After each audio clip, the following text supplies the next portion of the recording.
ఉదయం 7 గంటల నుంచి అందరు భక్తులందరూ రాయాలి, దయచేసి మా ఇంటికి అందరూ సహకారం చేయాలని మా యొక్క మాట.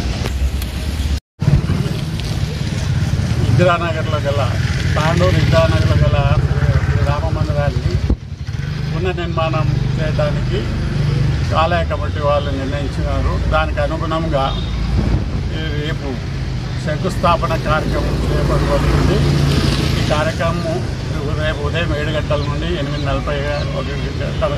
గంటల 45 నిమిషాలకు వరకు జరుగుతుంది.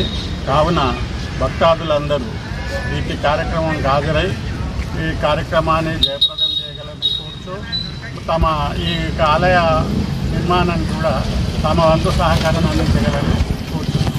జై శ్రీరామ్. జై శ్రీరామ్. హిందూ బంధువులందరికీ రేపు తాండూరులో గల ఇందిరానగర్లో ఏకైక రామ మందిర పునర్నిర్మించుకోవడానికి ఇక్కడున్న కాలనీ పెద్దలు, తాండూరు వాసులందరూ ఆలయాన్ని నిర్మించుకోవాలని, నూతన ఆలయాన్ని నిర్మించాలని అనుకోవడం జరిగింది. అట్టి కార్యక్రమాన్ని రేపు పొద్దున 8:40 నిమిషాలకు ముహూర్తం నిర్ణయించడం జరిగింది. శంకుస్థాపన, భూమి పూజ కార్యక్రమం శంకుస్థాపన జరుగుతున్నది. కావున హిందూ బంధువులందరూ అధిక సంఖ్యలో పాల్గొని ప్రతి ఒక్కరూ ఈ కార్యక్రమం దిగ్విజయం చేయాలని కోరుకుంటూ అందరి సహకారాలతో ఈ రామ మందిరాన్ని పునర్నిర్మించుకొని ఆ భగవంతుని సేవలో తరించాలని కోరుకుంటూ ఈ అవకాశం పొందడానికి ధన్యవాదాలు తెలుపుతున్నాను. అందరికీ నమస్కారం. జై శ్రీరామ్, వందే మాతరం, జై భారత్. ఇక్కడ ఇందిరానగర్లో రామ్ మందిర్ నిర్మాణానికి, పునర్నిర్మాణానికి రేపు ఉదయం 8 గంటల 41 నిమిషానికి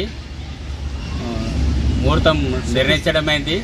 కావున తాండూరులో హిందూ బంధువులందరూ తప్పకుండా అందరూ అన్ని కుల సంఘాల వారికి మా తరపున అందరికీ విజ్ఞప్తి చేస్తూ అందరూ తప్పకుండా రాగలరని, రేపు జరిగే శ్రీరాముని ఆలయ నిర్మాణానికి అందరూ హాజరు కావాలని మేము మనస్ఫూర్తిగా కోరుకుంటూ జై హింద్, జై భారత్, జై శ్రీరామ్.